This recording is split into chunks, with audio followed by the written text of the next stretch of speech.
Versteckt im dichten Wald der niedersächsischen Hills liegt ein Ort, den kaum jemand kennt und den viele vergessen sollen.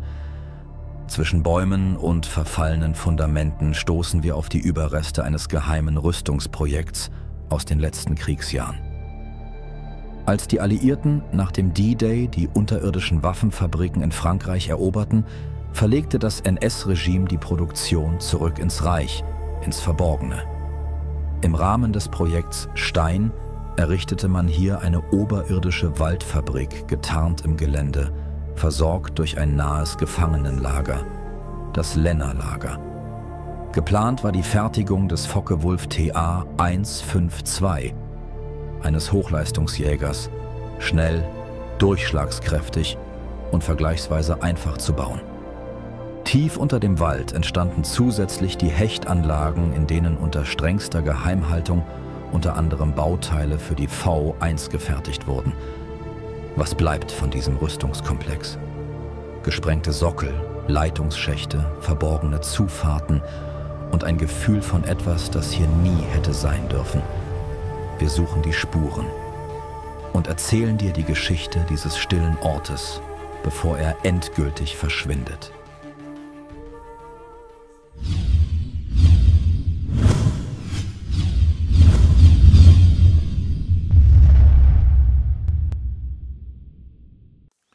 Ja, hallo Leute, nächster Tag. Wir haben einen Cut gemacht und wie ihr sehen könnt, wir befinden uns jetzt schon wieder im Wald. Und zwar befinden wir uns jetzt im Wald zwischen dem Lenner-Lager, wo wir später auch noch mal dazu kommen, und Holzen. Und zwar sollten hier durch VW oberirdisch die Fabriken weitergebaut werden. Man hat hier schon angefangen. Ich kann euch das jetzt hier mal zeigen. Und zwar bewegen wir uns jetzt hier schon in einer Baracke. Man hat jetzt hier noch die Fundamente. Ihr könnt das hier erkennen, wir sind hier mitten im Wald.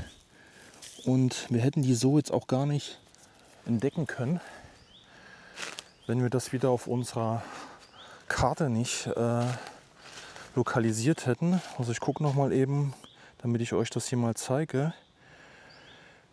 Das ist, wie gesagt, immer echt ein bisschen schwierig. So, da könnt ihr das erkennen, da ist der Punkt. Da befinden wir uns schon in einer von diesen Baracken und hier an dem alten Gleisweg so gesehen. Das ist auch nochmal wichtig zu sagen. Das war alles verbunden mit so einer Schmalspurbahn, die teilweise auch durch die Hallen geführt hat, um halt Material aufzunehmen, Material zu der Verladerampe wegzubringen. Weil wenn wir jetzt hier noch weiter gerade runter gehen, kommt halt auch irgendwann die Verladerampe. Und in diese Richtung wäre praktisch das Lenner-Lager, wo ein Wald-KZ so gesehen entstanden ist, wo auch über oder um die 5000 Zwangsarbeiter eingesperrt worden sind. Aber da kommen wir, wie gesagt, noch zum späteren Zeitpunkt hin. Wir wollen euch auf jeden Fall jetzt erstmal hier diese Baracken zeigen oder der Rest davon. Also ihr seht hier noch die festen Betonfundamente. Und das sollte hier praktisch in dem ganzen Lager bis runter zu den Hechtanlagen gehen. Also sollte alles miteinander verbunden werden. Und ihr habt hier natürlich wieder die Überdeckung durch den Wald, dass man das auch nicht lokalisieren kann. Und hier sollte jetzt unter anderem von Focke-Wulf der TA 152, einer mit der schnellsten oder das damals neben den strahlgetriebenen Flugzeugen wie die Messerschmitt, sollte das mit eins der schnellsten Jagdflugzeuge, was auch relativ einfach zu bauen war, hier massenweise produziert werden. Also man hat hier schon angefangen, aber das war wie gesagt dann auch alles nicht mehr kriegsentscheidend. Aber der ganze Wald hier im Prinzip sollte mehr oder weniger so eine oberirdische Fabrik sein, wo man praktisch die Focke-Wulf unter anderem halt baut oder die Teile dafür. Na, ihr könnt jetzt hier die Ausmaße sehen jetzt von so einer Baracke. Hier werden noch die Träger und so weiter drin gewesen sein. Ja, also die ist jetzt hier so locker 4 bis 5 Meter breit und entsprechend lang, keine Ahnung, über 10 Meter ist die jetzt lang. Und davon gibt es halt mehrere Baracken. Teilweise sieht man halt die Fundamente noch. teilweise aber nicht mehr. Man sieht dann halt nur noch solche Dämme. Und zwar hier oben wäre jetzt schon die nächste Baracke, wo wir jetzt eben hingehen. Da sieht man jetzt zum Beispiel nicht mehr so viel. Aber ihr könnt euch das hier trotzdem noch ganz gut ausmalen, wie das ausgesehen hat. So. Dann könnt ihr das nämlich sehen. Wir haben hier jetzt einmal so einen Damm, der hinten weggeht. Und auf der Seite auch so einen Damm, der hinten weggeht. Und dann sind wir hier auch praktisch mitten in der Baracke. Hier gab es dann scheinbar keine Fundamente. Entweder war die jetzt hier noch nicht fertiggestellt oder halt nur einfach gebaut. Das kann ich jetzt nicht mit Sicherheit sagen, weil wie immer gibt es für solche sicherheitsrelevanten Bereiche, sage ich mal damals, das war alles streng geheim, eigentlich sehr, sehr, sehr wenig Aufnahmen. Wir werden jetzt noch einmal gegenüber gehen von dem Waldweg, was damals auch, wie gesagt, das Verbindungsgleis war von den Anlagen, von der Rampe unten fing das an, vom Länderlager, dem KZ bis hierhin zu dem Waldlager nannte man das, oder Waldfabrik besser gesagt. Rüber dann zu den ganzen großen Hechtanlagen, wo unterirdisch halt alles noch weiterging, wo man dann auch Teile für die V1, also für den Marschflugkörper produziert hat, also elektronische Bauteile beispielsweise von dem Zulieferer von Volkswagen, der Firma Lorenz. Aber auch größere Sachen sollten dann da drin hergestellt werden. Es kam dann immer darauf an, welche Hechtanlage das war. Es gab zu der Zeit halt auch noch zwischen den Firmen viel hin und her, wer letztendlich entsprechende Sohlen und Flächen in den Untertageverlagerungen bekommt, um halt auch produzieren zu dürfen. So, wir sind jetzt hier praktisch auf dem regulären Wanderweg, was damals auch gleichzeitig der Gleisweg war. So, wir werden jetzt hier noch einmal runtergehen. Also ich zähle hier mindestens 11 von diesen Baracken. 1, 2, 3. So, hier oben, wo wir jetzt gerade stehen, sind auch 3. Hier unten, das ist bestimmt auch noch eine. Haben wir schon mal 5. Hier oben geht es weiter. 6, 7. Ja. Ja, mindestens 7, wenn nicht mehr Baracken. Und mal 1, 2, ne, es sind mehr hier oben. 1, 2, 3, 4, 5, 6, 7. Hier geht nämlich der Gleis direkt, das meine ich nämlich durch die Baracke. Das werden wir jetzt unten gleich nochmal sehen, wo die Baracke steht, wo nämlich direkt das Gleis hier durchging. Und dann hier noch eine, ja, und hier unten geht es weiter. 1, 2, 3, 4, 5, ja. Eine Menge Baracken. So, und hier bin ich jetzt nämlich gegenüber von der Straße und hier seht ihr weitere Fundamente ringsrum.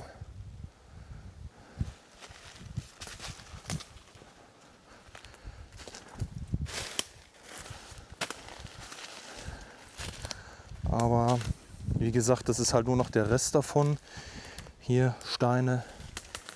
Aber ich wollte euch das einmal zeigen hier, damit ihr eine Vorstellung habt, wie groß VW hier produzieren wollte. Hier sieht man das jetzt halt richtig stark.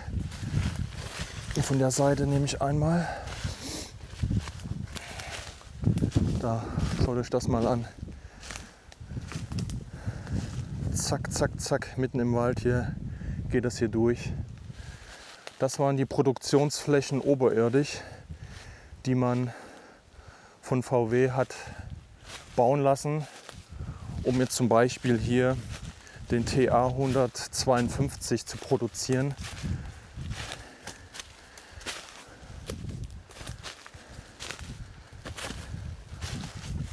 Der Beton, der lässt sich halt schwer abtragen. Alles andere werden wahrscheinlich umliegend wieder die die Anwohner dann ein Stück weit immer abgebaut haben, um ihre eigenen Häuser und so weiter, die ja dann teilweise auch im Krieg in Mitleidenschaft geraten sind, dann wieder auszubessern.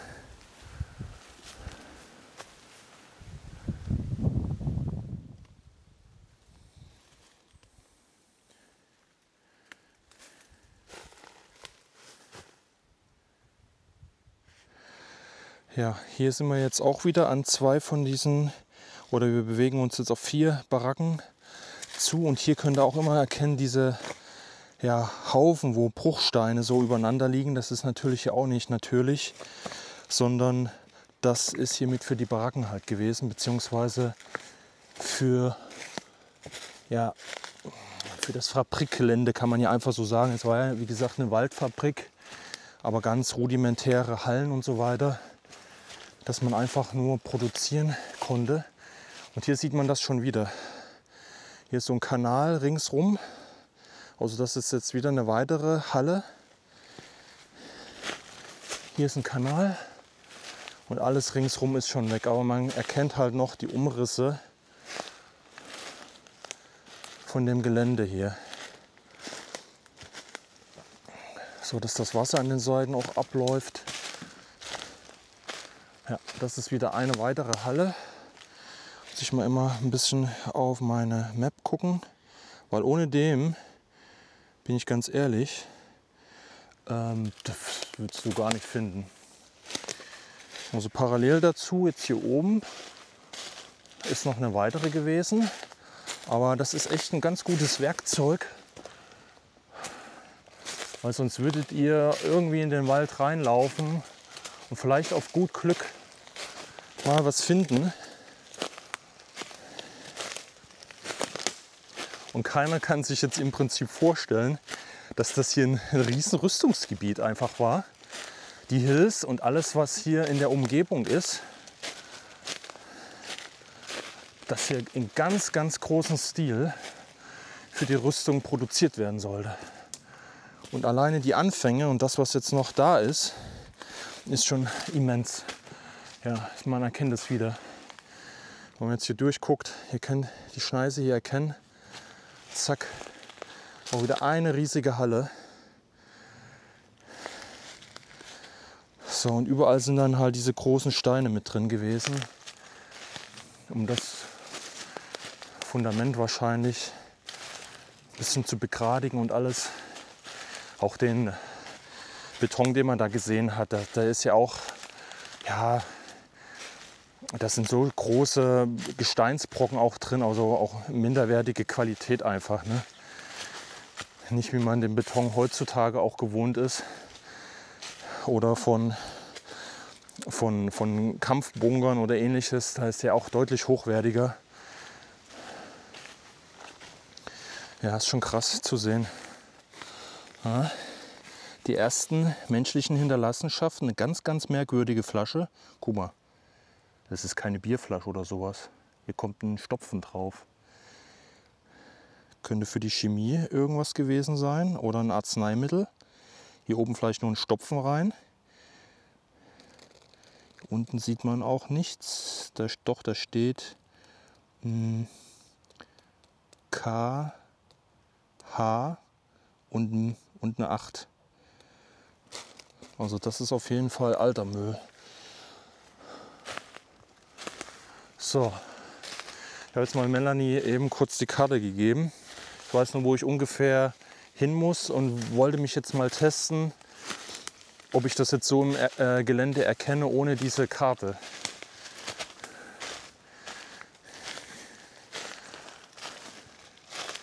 Ja, es ist halt mega spannend. Es ist schon wieder so eine Schnitzeljagd. Es ist halt wirklich unvorstellbar, dass wir jetzt hier uns in einem Rüstungskomplex bewegen, in einer getarnten Waldfabrik, wo Kampfflugzeuge produziert wurden im Zweiten Weltkrieg oder Teile dafür.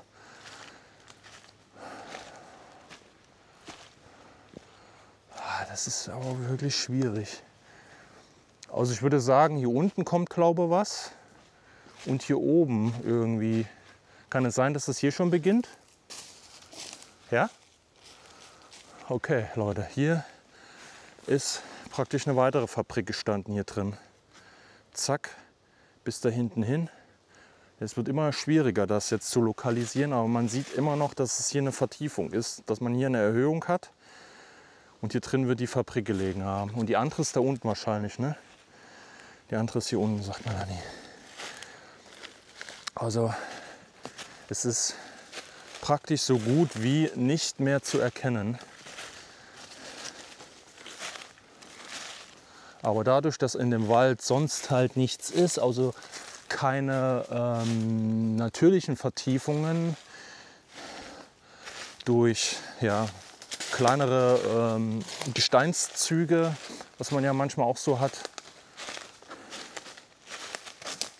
So, und das andere ist jetzt hier unten. Okay, das könnte ich noch besser lokalisieren. Das muss hier sein.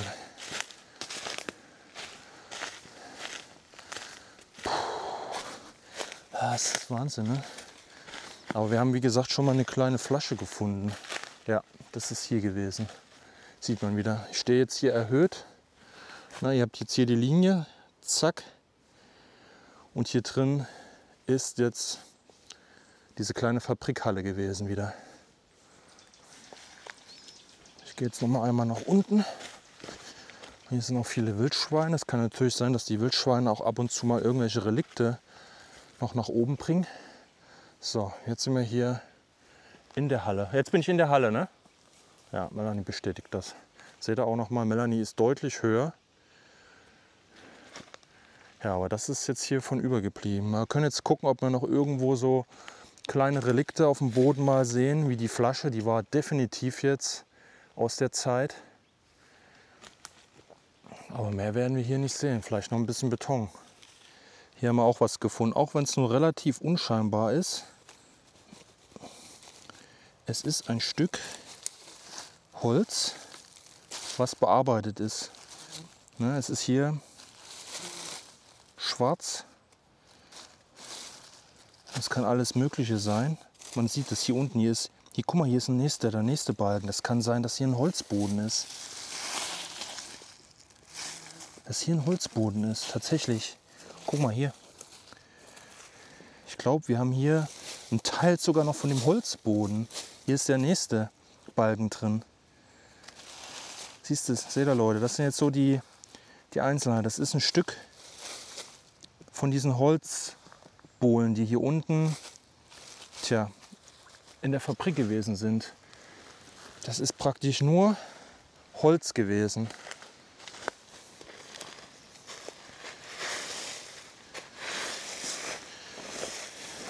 Und dadurch, dass es halt bearbeitet ist, ne, ist das wahrscheinlich dann auch noch länger gehalten hier. Krass. So, normalerweise müsste jetzt hier die Verladerampe sein. Und über uns sind jetzt 2 der Hechtanlagen. Das heißt, man konnte einmal hier über die oberirdische Waffenproduktionsstätte Material bis zu dem Knotenpunkt bringen, verladen. Aber auch jetzt von hier oben, wo es zu den Hechtanlagen geht, praktisch, da ist auch eine Seilbahn, das weiß ich auch noch, ist eine Seilbahn gewesen, konnte man auch Material, was man da rausgeholt hat, auch hier hinbringen. Also war das im Prinzip so ein Knotenpunkt, Verladestation, wo man Material anliefern konnte und vor allen Dingen das Material, was produziert wurde, abtransportieren konnte. Nur leider sieht man jetzt die Rampe hier nicht mehr. Man sieht hier aber auf jeden Fall Flurarbeiten. Hier waren die Maschinen drin. Es kann sein, dass das jetzt hier auch alles schon platt gemacht wurde. Es muss halt hier drunter liegen. So Leute, das ist jetzt nochmal die Stelle, die ich meinte. Wir befinden uns jetzt wieder auf dem Gleisweg. Und hier an der Seite seht ihr so Betonplatten drin. Das sind die Reste von dem Fundament. Einer dieser Fabrikhallen, die direkt jetzt auf diesem Gleisnetzwerk liegen, wo man hier schon direkt durchgefahren ist. Das sind wieder so die gleichen Abmessungen hier an den Seiten. Ja, würde man, wenn man jetzt hierher geht, würde man sich nicht viel bei denken. Ne? Das ist einfach so. Das ist schon wirklich krass. Ja, wenn man ein bisschen länger darüber nachdenkt, ne? Beton im Wald, warum? Ne? Muss ja immer irgendwie einen besonderen Grund haben. Und in der Neuzeit baut man ja kaum irgendwie Betonbauten in den Wald. Ne? Man will es ja, sage ich mal, für die Nutzung des Waldes gar nicht haben. Macht ja auch keinen Sinn. Aber ihr könnt das hier erkennen. Ne? Hier nochmal. Und hier wird nämlich dann das Tor gewesen sein. Hier macht das einen Knick. Hier rein. Jetzt könnt ihr noch mal erkennen, hier geht das nämlich weiter. Dass das nämlich nur so eine Schmalspurbahn gewesen ist. Wie da unten das Länderlager, wie gesagt, hier verbunden hat. Das ist nicht breit gewesen. Ich weiß jetzt nicht, kenne mich jetzt nicht aus mit diesen Spuren. Da gibt es ja auch verschiedene. Aber halt das Übliche, was man damals verwendet hat. Und das ist schon wirklich krass. Auch wenn man, wie gesagt, jetzt so natürlich nicht mega viel gesehen hat. Aber ich habe es euch ja eingeblendet. Und wir haben ja immer noch die Strukturen im Wald gesehen. Klar, einige jetzt mit Betonfundament, aber die meisten höchstwahrscheinlich alles nur aus Holz. Aber die brauchten ja wahrscheinlich einfach nur gegen Wind und Wetter ein vernünftiges Dach. Halt die üblichen Hallen, die man ja damals auch so kannte. Und dann da die Maschinen rein eben. Wobei ich mir halt auch überlege, also ich weiß, dass viele der KZ-Insassen auch an den Gräben für den Starkstrom und so weiter gearbeitet haben. Und ich kenne hier nur einen Punkt, der ist auch in diese Richtung, unweit der Hechtanlagen. Da hat man einen riesigen, gucken, ob wir da auch noch mal vorbeikommen, einen riesigen Bunker errichtet, wo da die Trafoanlagen drin gewesen sind für den Starkstrom, der halt in die Hechtanlagen gebracht werden musste, damit die ganzen Maschinen halt laufen. Und das hier oben, jetzt hier im Waldlager, soll halt auch Taktbetrieb gewesen sein, aber die brauchten ja auch irgendwie Strom. Ich weiß nicht, wie das jetzt hier gemanagt wurde, weil ich sag mal, vom Länderlager bis hierher sind ungefähr 3 Kilometer. Und ja, der Weg ist wahrscheinlich ein bisschen kürzer, je nachdem, von den Hechtanlagen, aber nee, auch nicht kürzer. Also ziemlich zentral liegt dann praktisch das Waldlager hier. Ja, aber der Strom, vielleicht ist der höchstwahrscheinlich über die Trasse oben dann von den Hechtanlagen dann hier runtergekommen. Ist jetzt nur Spekulation, wie gesagt, den genauen Aufbau kenne ich nicht. Oder besser gesagt, das war ja alles auch noch nicht fertig. Ne? Es war ja hier erst gerodet und die ersten Baracken wurden hochgezogen oder Hallen. Vermutlich ist gar nicht so viel jetzt hier wirklich dann produziert worden. Das sind, leider liest man hier und da immer wieder Gegenteiliges auch. Aber was halt wirklich belegt ist, dass hier oben der TA 152 Teile dafür hergestellt wurden. So, jetzt sind wir schon wieder weiter Richtung Länderlager gegangen. Und hier beginnt im Prinzip auch die Waldfabrik wieder. Denn wir haben hier auch schon wieder eine Struktur im Wald. Aber die ist noch deutlich länger, wie das, was wir jetzt da unten vereinzelt gesehen haben. Hier können wir das erkennen.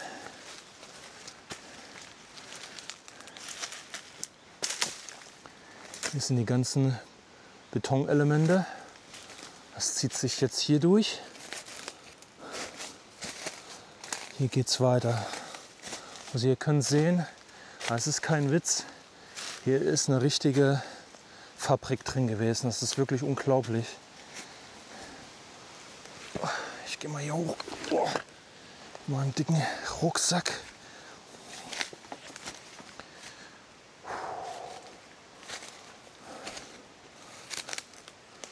Und hier ist im Prinzip das zweite Fundament.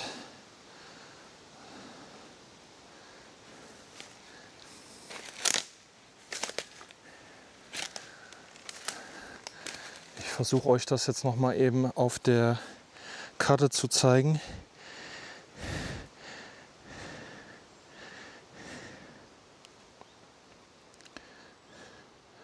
So, seht ihr diese zwei, ich muss mal diesen Positionsmarker ausschalten, diese zwei langen Strukturen hier, ich gehe mal ein bisschen nach rechts, da zwei riesige Werkshallen sind das hier gewesen.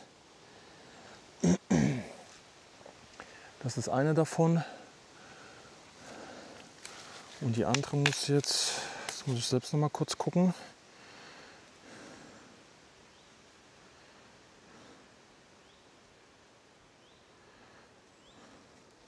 Ja, die eine liegt hier oben drüber in diese Richtung, die andere.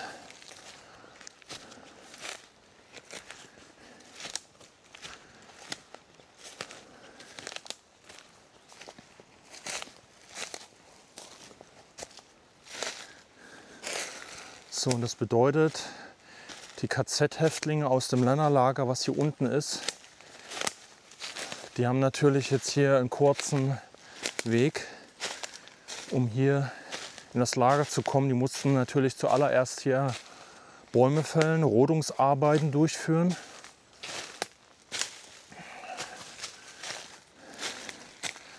Und der andere Teil der Insassen, die mussten in den Hechtanlagen arbeiten, unterirdisch. Tja, was jetzt schlechter, was jetzt besser gewesen ist, kann man sich jetzt raussuchen, aber gar nichts davon, weil diese Mangelernährung und alles, jetzt sehe ich das hier aber nur noch ganz, ganz schlecht. Das müsste, glaube ich, hier jetzt sein. Ja, also hier wird es schwierig jetzt, aber wir können auch das anhand dieser Betonklötze erkennen, dass hier was gewesen ist, weil das Problem ist, dass hier die Waldarbeiter durchgegangen sind mit ihren Maschinen und alles auf links gedreht haben. Deshalb haben wir hier jetzt wenig Glück, weil ich vermute mal, dass diese Anlage hier auch wieder nur mehr aus Holz bestand und weniger Beton. Also wir bewegen uns jetzt hier, aber man kann das, wobei doch hier, Kommando zurück, hier sieht man jetzt auch einzelne Betonelemente schon, die Steine hier. Da. Und hier ist die Mauer, da haben wir eine. Ja. Okay, also haben wir die zweite auch gefunden. Das ist davon übrig geblieben.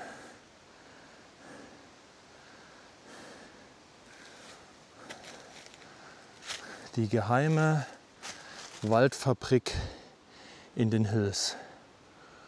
Gebaut von VW oder durch VW bauen lassen für Flugzeuge. Wahnsinn. Hier sollte eines der modernsten Jagdflugzeuge des Dritten Reichs entstehen, verborgen in den Wäldern Niedersachsens, die Focke-Wulf Ta-152.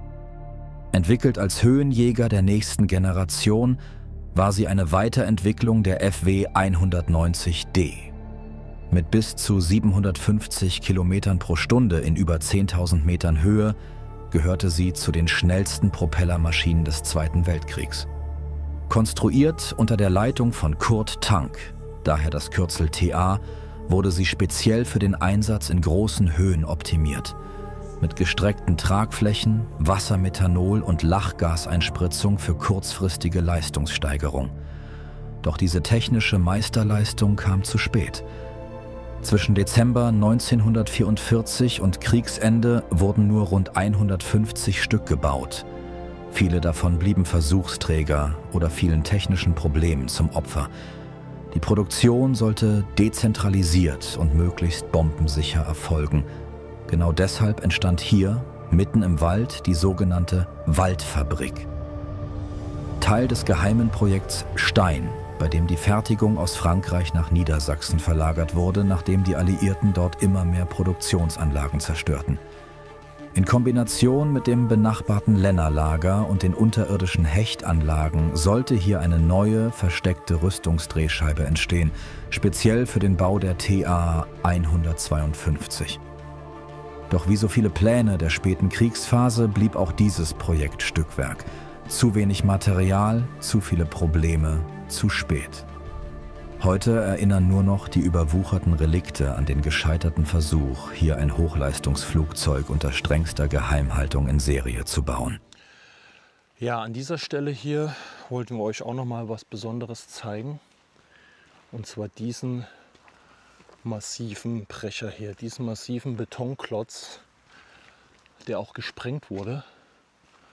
Und das ist die besagte Trafostation, die hier drin war. Das konnte ich am Anfang auch nicht glauben, weil ich das viel zu massiv empfand, dass man für eine Trafostation so eine Stärke vom Beton drauflegt, beziehungsweise die Anlage hier ummantelt. Melanie ist hier, glaube ich, da schon drin.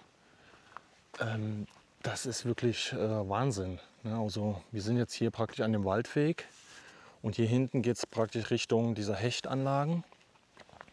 Und man brauchte das halt natürlich für die Starkstromleitungen, die dann runter in die Hechtanlagen führen, damit dann natürlich die ganzen Produktionsstätten, die Maschinen mit Strom versorgt werden konnten. Und ich denke mal, man hat das halt gemacht, um neben dem natürlichen Bewuchs jetzt hier von den Bäumen, die natürliche Tarnung, zusätzlich sich nochmal abzusichern mit so massivem Beton, weil das hat schon Qualität von diesen Kampfbunkern, von den Anlagen an den Verteidigungslinien, Atlantikwall und so weiter. Das ist halt richtig massiv, wenn man da so die Stärke jetzt nimmt. Das ist hier, keine Ahnung, auf jeden Fall auch teilweise bis zu 1 Meter. Und man wollte hier wahrscheinlich auf Nummer sicher gehen, dass diese Trafostation halt entsprechend geschützt wurde. Wir gehen jetzt hier auch noch mal eben hoch.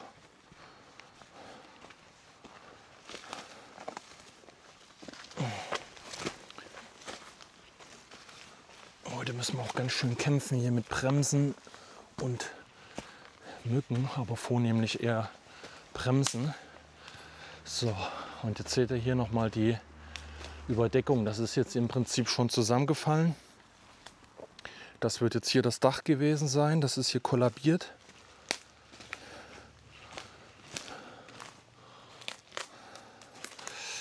So.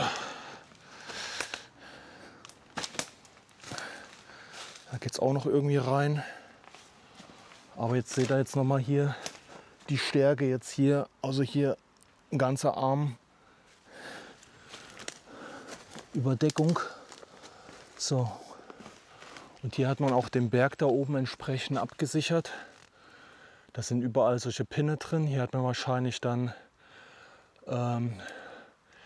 so ein Metallgeflecht ummantelt, damit hier das alles nicht so abrutscht, das noch ein bisschen stabilisiert. Ja, und hier werden dann diese Aggregate, die Trafoanlagen, die Kabellage, wird hier alles schon vorbereitet gewesen sein. Der eine Klotz, der steht hier noch so, aber das ist so brutal massiv.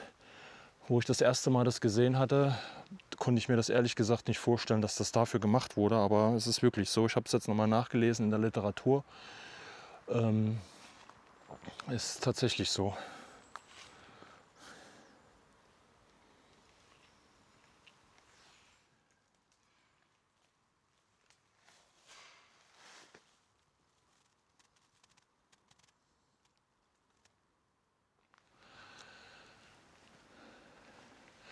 Ja, und direkt neben der Anlage, also neben der Trafostation, haben wir jetzt auch hier einen Friedhof, wo viele der Häftlinge, Insassen, die jetzt hier gearbeitet haben, noch im Nachgang bestattet wurden. Also viele, wie gesagt, hat man ja vor Ort einfach nur da die Anlagen bzw. die Schuttberge runtergeschmissen und notdürftig da verscharrt. Welche Häftlinge man halt noch finden konnte, dann in dem Moment, die hat man hier halt auch untergebracht. Hier seht ihr auch noch mal den Riss jetzt hier von den Konzentrationslagern. Hier ist dieses Haus, was wir vorhin gesehen haben, und das war dieser eingezäunte Bereich. Hier fehlen allerdings noch die Wachtürme, das hat man hier in diesem Diorama nicht mitgebaut, die jeweils an den Ecken noch waren. Hier oben die Latrinen, das waren die Wohnbaracken, und hier jetzt noch einzelne Funktionsgebäude, wobei das nicht ganz stimmig ist. dieses Diorama. Ja, und wie gesagt, hier kümmert sich auch der Volksbund Deutsche Kriegsgräberfürsorge um diese Anlage. Also hier sind mindestens 20, ich glaube sogar 24 unbekannterweise beerdigte Zuchthäusler bzw. KZ-Insassen beerdigt, nachträglich. Ja, man hat das halt ziemlich einfach gehalten.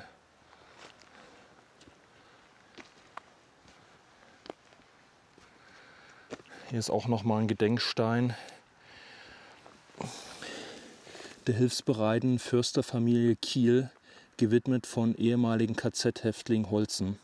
Auch noch mal sehr interessant. Also die Försterfamilie, die sich hier wohl ähnlich wie man das damals bei Hürtgenwald, der Julius Erasmus, der sich da gekümmert hat, gab es auch hier Leute, Familien, die sich um die Sachen gekümmert haben. Und sogar ehemalige KZ-Häftlinge sind wohl hier auch noch mal anwesend gewesen. Und das ist halt schon krass, weil wenn man sich überlegt, man geht praktisch zu dem Ort zurück, der einem wie die Hölle vorgekommen sein muss. Und was man da für Flashbacks auch bekommt, ne? Die Erinnerung, was einem da passiert ist, ja, das ist schon Wahnsinn. Ja, gut, die Gedenksteine sind halt zum größten Teil verwittert, aber das ist normal. Aber trotzdem ist das hier ordentlich gemacht. Man hat hier das ordentlich eingezäunt. Also man kümmert sich auf jeden Fall hier um diese Anlagen. Das ist mir halt auch besonders immer wichtig, wenn ich sowas halt sehe, weil es halt ein Erinnerungsort ist, der einen halt ermahnen soll an das, was hier passiert ist. Und wenn man sich darum nicht mehr kümmert, ist das für mich halt so ein Zeichen in der Gesellschaft, dass das halt keine Rolle mehr spielt und vor allen Dingen den Effekt nicht mehr erzielt, sich daran zu erinnern und daraus zu lernen. Das ist mir halt persönlich wichtig. Ich weiß nicht, wie es euch da geht. Ihr könnt das ja gerne mal in die Kommentare auch schreiben. Aber hier hat man das auf jeden Fall nicht vergessen. Obwohl halt hier viel mit den Untertage-Anlagen, das ist sehr, ja, die Literatur, die es gibt, die ist zwar umfangreich, aber nur Leuten vorbehalten, die wirklich intensiv danach suchen. Also es gibt hier keine Massenauflage dieser Literatur auch.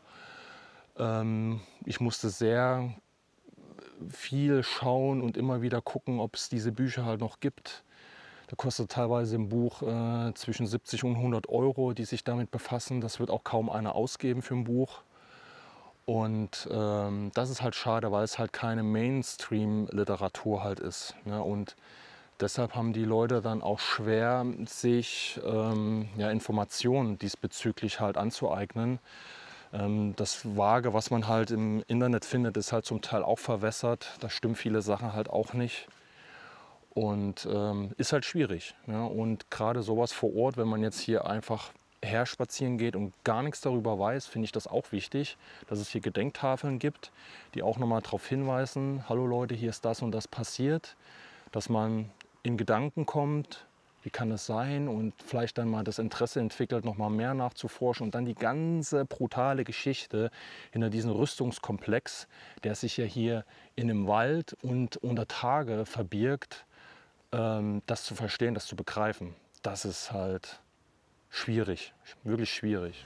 Hier ist auch noch mal interessant, hier ist ein Massengrab so gesehen. Ich kann das mal eben kurz vorlesen. Hier ruhen 26 Unbekannte eines Konzentrationslagers, Eisenbahntransportes im April 1945 zunächst bei Tettenborn, Landkreis Osterode am Harz